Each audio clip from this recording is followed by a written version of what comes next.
I feel like exposing some lies today, especially when it comes to the subject of spin in the wedge category, and ultimately stop a lot of you wasting £140 on one brand new singular wedge. But then again, on the flip side, when we look at the results towards the end, you might think, actually, I do need brand new wedges fitted for me. Guys, how you doing? Welcome back to a brand new video. Simon here, SAS Golf Academy, and I'm excited for this one for quite a few reasons. Number one, we're going to talk about the raw facts when it comes to spin and wedges, and you ultimately getting more control and better scores around the green. But also, I get to test the brand new Cleveland RTZ wedge, which does retail for £139, which is slightly cheaper than, let's say, all the other brands. And there's a reason I chose Cleveland for this video. And it's because I highly rate Cleveland in the second-hand market, the brand new market, whatever it is,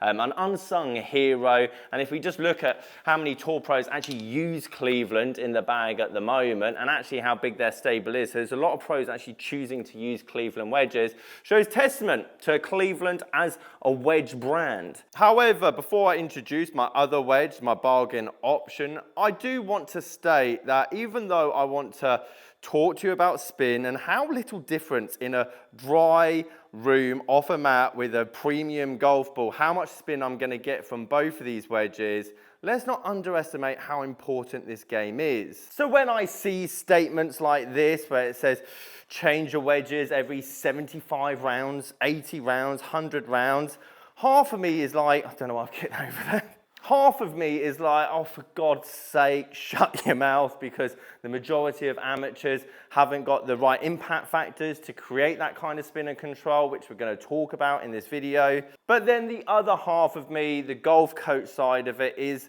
actually this is part of the game you should be investing. Not necessarily money straight away, but definitely time. Definitely something that lets so many of us down throughout this game, because this is the scoring part of the game. It can turn a bogey into a par. It can turn a par into a birdie. And actually, there's a reason why so many pros do upgrade to brand new wedges year after year. Unlike other equipment, I see quite old irons in their bags. I see old fairway woods, hybrids, putters, drivers in their bag. Wedges do get upgraded a lot. And I guess this video, and especially with the results at the end, is where should you fall? Should you gladly invest a lot of money into a brand new wedge, or actually something cheap and cheerful is going to give you exactly the same results depending on where your game is? So for the test today, and thank you to the guys at Replay Golf, because they've sourced me two identical wedges here with two identical shafts, 58 degrees, mid bounce, 10 degrees worth of it as well. And we're going to do a few tests whilst also I explain what really creates backspin. So many of us kind of look to this lovely wedge fizzing shot into the green that spins back towards the flag and think, yes, that's something that I want.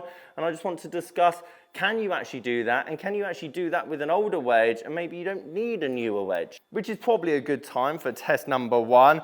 And let's talk about friction. Let's be honest, friction is the main selling point of a brand new wedge, isn't it? We've got better grooves, sharper grooves, more grooves, grooves on top of grooves. And therefore, if we're talking about friction, we probably have to talk about the other side of the friction equation. Because a lot of you, especially if you're starting, would actually perform from a softer compression ball, a cheaper ball, something that doesn't spin as much, so that your irons go further, your driver goes further, you potentially get a touch more launch as well. The only downside of those cheaper balls is from this area. It takes a lot of R&D, material, you might have heard the word urethane every now and again, to create friction, to create spin from this distance. I'm 28 yards from the flag with my 60-pound zip core wedge.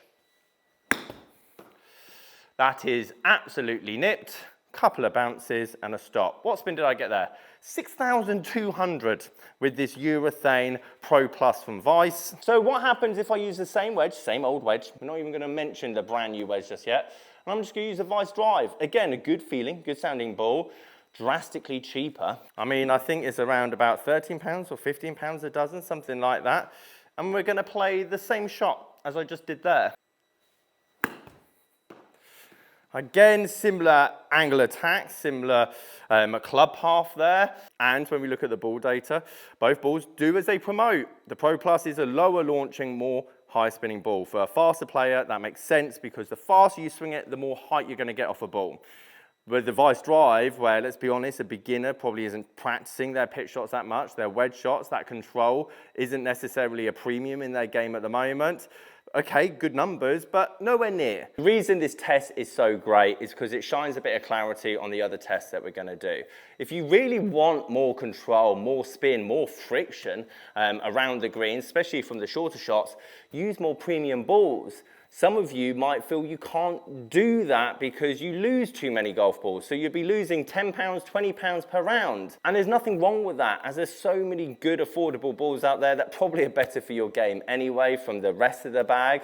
However, if you're not practicing your wedge game a lot, you're not willing to invest in a ball that's going to help the other side of the equation, I'd also ask the question, why are you willing to spend £150 on a brand new wedge? So the next test is technique based, and I hope this shines a bit of light on some of you guys why you don't generate a lot of spin, and it comes down to basically your impact factors. One way of generating spin is being able to hit the ball relatively hard,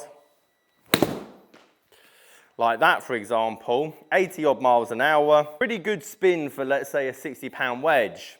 However, hopefully we can all agree with the Pro Plus that speed, my club head speed, with those impact factors generated more spin. This is why in general, faster players have less lofted drivers, they have stiffer shafts. They want to keep the launch down and they're gonna produce a load of backspin regardless. However, a lot of you watching this probably can swing a wedge at 80 miles an hour, but you get this high floaty shot that gets buffeted into the wind. And actually downwind with maybe, let's say, shorter shots, it hits the green and then just keeps going. You don't get any check. You don't get any stopping power. So therefore, let's swing again at 80 miles an hour, but this time we're going to have the face very open on the way down, which means I'm going to have to flip my hands to hit it somewhat straight.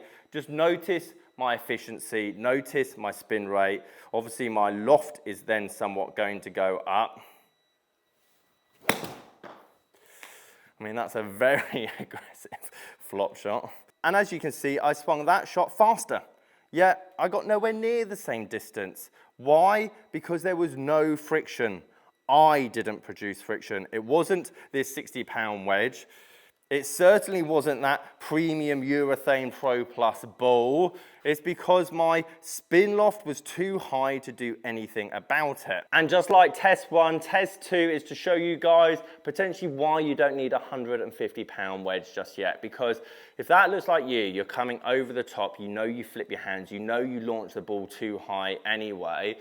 Number one, it's because the face is probably too open in the downswing. You're not closing it, you're opening it. But number two, I say this all the time, there's a reason why some clubs in your bag work really well and others don't. There's a very fine line when it comes to wedges, where yes, we want spin, yes, we want that control and launch. However, if we have it too low, then ultimately it launches too low, and again, that can affect our spin rate, versus the opposite side. Again, you're releasing, opening that face.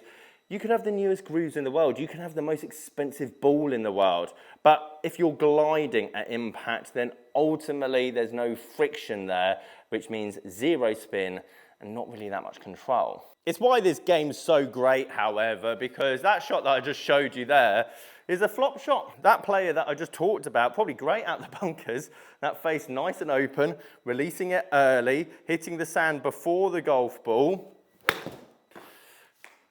I think I hit that too high that it didn't even pick it up. And I was over the camera. Let's have another go, shall we? That's a bit more like it. Technique, speed, these do play a huge part in terms of spin. And again, it's why I'm showing you the truth about what creates spin and control with our wedges. And when you might need a brand new wedge like this, why the Tour Pros are upgrading their wedges. But if your impact factors and your launch angle, as you can see there, it was like that. Look how it affects the backspin. I couldn't care less what technology you're putting in this thing. That's not going to solve your problem. We've talked about balls. We've talked about technique and how that affects spin rate. However, the last one is just general conditions. What I mean by that is wind, course, greens. how much it's rained play a huge part in terms of control with your wedges. And if you're playing a lot in the rain, or let's say first thing in the morning where it's quite dewy, these wedges from the newer wedge are going to play some bit of a difference compared to, let's say, tiny bit more worn out ones here with the RTX. As I explained in test 1 and 2, and kind of what we're going to talk about now in dry conditions off a mat, is that you've just got to work out, is that important? For tour pros that are playing into greens that are 12, 13 on the stimp meter, very fast greens with very thick rough around the greens as well, that makes sense. And also they're getting given wedges. So of course you want any kind of advantage you can get. As I want to show and explain with a 5-year-old wedge with pretty decent grooves, I mean, this hasn't been used all that much. I actually like the rusty feel to it, the raw finish. And I'll talk a bit about the technology and how the RTZ feels in my hands in a minute. But as you've seen, I hit a few shots at the start anyway. 100 yards with this 58-degree wedge. That felt and sounded phenomenal. 11,595 worth of backspin. Again, notice how much down I'm hitting on the ball. Again, notice my launch angle with this 58-degree wedge. And because I don't open my face on the way down, I close my face on the way down. I can hold off my wedge and release a bit later. So then my 58-degree wedge in my hand's more like a pitching wedge. I have to say it is a great looking wedge. The Z stands for Z alloy. Supposedly they've created a new alloy that's softer, more durable, etc., etc. Kind of the same thing that we hear all the time, but it is a great looking wedge. I look forward to these in a couple of years' time when they're 60, 70 pounds, just like all other Cleveland wedges. But again, they are top of their game. I do feel if there is a manufacturer that can kind of improve feel, sound, confidence from a wedge point of view, it is Cleveland. I like the way that they sit on the ground. It's a great weight to it as well. As I'm hopefully going to show now, it's not necessarily going to give me any more spin or control from that point of view in a dry scenario in this room with a launch monitor. But it does feel good. I would say it feels a touch more solid than, let's say, touch more solid than the Zip Core. I would comfortably have these in the golf bag if budget wasn't an issue. Maybe the Z alloy isn't a ploy. However, if we're talking raw numbers, we've got the same. That's the relatively same impact factors I had a minute ago. And it gave me, what was it, 595 before? So what's that, 12? Worth of RPM difference for almost another £100 more if you were to buy it brand new. However, don't get it twisted. This wedge shouldn't look like this if it's 5 years old. But it does, and there's a lot of them out there that do look like this in terms of good condition, which is great for you guys looking for a bargain, but it just highlights a bigger problem we have in our game, and it's the fact that we practice tons at the driving range, hitting drive and iron over and over again, and maybe a couple of little chips with our wedge off a range mat.